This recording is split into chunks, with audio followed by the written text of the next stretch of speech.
Hero extreme 125R black এই কালারটি আসলে কতটা সুন্দর, প্রকৃতি বেশি সুন্দর নাকি এই বাইকটি বেশি সুন্দর, সেই প্রশ্নটা আপনার কাছেই আমি রেখে গেলাম। বাইক কেনার পরে আমার হিরো এক্সট্রিম নিয়ে কখনো বের হওয়া হয়নি, তো একটু ছুটি পেয়েছি। ছুটি পাওয়ার পর আমি এখন চলে যাচ্ছি নাগরপুর থানার দুপতের ইউনিয়নের একটি গ্রামে। তো সেখানে পাশেই আছে নদী, আর যেতে যেতেই আমার পাশে একটা টেসলা অটো ড্রাইভার ছিল, তার কারণে আমার সামনে যে বাইকার ভাইটি ছিল উনিও যেতে পারছিল না। আমি অনেক হর্ন দেওয়া সত্ত্বেও সে মনে হয় কানেই শুনছে না, এমন একটা বিষয়। তো অনেক চাপাচাপির পর ফাইনালি আমি যেতে না পারলেও আমার সামনে যে বাইকারটা ছিল সে চলে গিয়েছে। আমি টেসলাটাকে অনেক হর্ন দিয়েছি কিন্তু সে শুনেই নাই। তো ফাইনালি আমি এখন বের হয়ে গেলাম। এভাবে যেতে যেতে চমৎকার কিছু দৃশ্য আমার চোখে ধরা পড়ছিল। দুপাশে বাঁশঝাড়, এলাকার মানুষ, লোকাল মানুষজন হাঁটাহাঁটি করছে। এখন বিকেলবেলা, প্রায় সন্ধ্যা হয়ে যাওয়ার সময় হয়ে গিয়েছে, তো আমি দ্রুত যাচ্ছি। যেতে যেতে একটা কথা বলছি যে ঘুরতে আসলে সবারই ভালো লাগে, কিন্তু সময়ের প্রেক্ষাপটে সেগুলো হয়ে ওঠে না। আমি প্রায় নদীর কাছাকাছি চলে আসছি। এখানে বিশেষ করে গ্রাম অঞ্চলে রাস্তার পাশে ছোটো ছোটো বাচ্চা কাচ্চা থাকে, তো এদের গার্ডিয়ানগুলো অতটা অসচেতন, এতটাই অসচেতন যে তারা এগুলো খেয়াল করে না। কিন্তু ওরাও খুবই অ্যাডভান্স লেভেলের। গাড়ি ঘোড়া, পশু পাখি, কুকুর এগুলো দেখে ওরা খুব একটা ভয় পায় না। তো আমি চলে আসছি নদীর পাড়ে। সেখানে ঘাটে প্রচুর পরিমাণে নৌকা বাঁধা ছিল, অনেক অনেক নৌকা। এখন ইলিশ ধরার নিষিদ্ধ সময় চলছে। এই নৌকাগুলো দিয়েই ওরা মাছ ধরে। মাঝরাতে যখন মানুষ ঘুমিয়ে পড়ে ঠিক সেই মুহূর্তে এই নৌকাগুলো দিয়েই সম্ভবত ওরা মাছগুলো ধরে।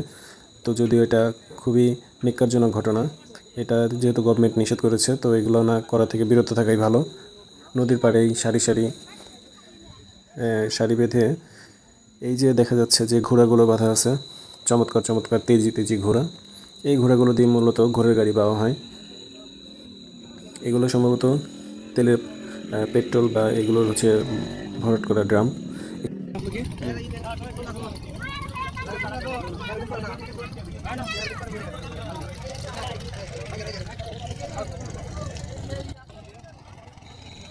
এগুলো আপনি নিজের চোখে না দেখলে বিশ্বাসই করতে পারবেন না যে এই নৌকাগুলো কী পরিমাণ স্পিডে, যেগুলোকে পুলিশ অনেক সময় তাড়া করেও এগুলোকে ধরতে পারে না, এমন একটা বিষয়। কারণ এগুলো এরাই হচ্ছে এই মাছগুলো ধরে, অর্থাৎ ইলিশগুলো ধরে ফেলে সাধারণত গভীর রাতে মানুষ যখন ঘুমিয়ে থাকে তখন তারা এই সুযোগগুলো নিয়ে থাকে। তো যাই হোক, খুবই চমৎকার লাগছিল আশেপাশের পরিবেশ, ঢেউ ছিল, বাতাস ছিল। আর এখানে আমরা একটু সামনে এগিয়ে যাচ্ছি।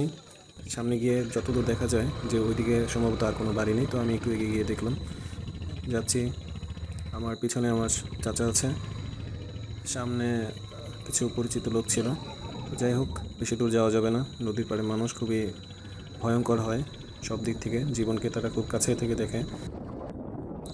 আমরা যারা ঘুরতে আসি এই জায়গাগুলো আমাদের কাছে খুবই ভালো লাগে, কিন্তু এই নদীর পাড়ের মানুষগুলো যারা আছে তাদের কাছে খুবই এটা একটা চ্যালেঞ্জিং একটা বিষয়। কারণ যে কোনো সময় নদী ভেঙে যায়, তাদের বাড়িঘর ছেড়ে সব কিছু ছেড়ে চলে যেতে হয়, এই একটা বিষয়।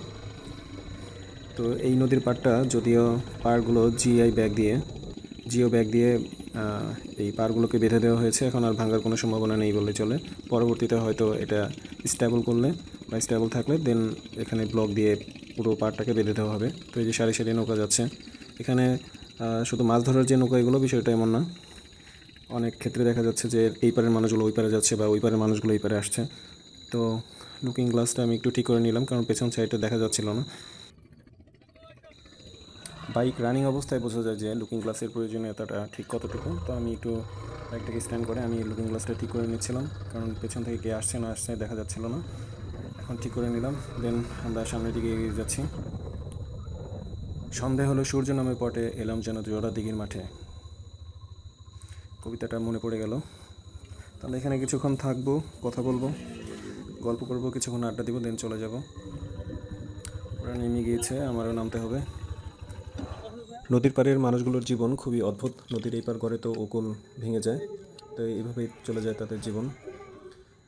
আমি কখনো নদী ভাঙন দেখিনি, তবে আজকে কাছে থেকে কিছুটা দেখতে পেলাম এই নদী ভাঙন অবস্থাগুলো। তো নিজেদের মধ্যে কিছু কথাবার্তা সেরে আমরা চলে যাব এবং কিছু ফটো সেশন করে নিলাম। খুবই চমৎকার কিছু পরিবেশ ছিল। তো গুড বাই, আল্লাহ হাফেজ, দেখা হবে নেক্সট কোনো ভিডিওতে। ধন্যবাদ।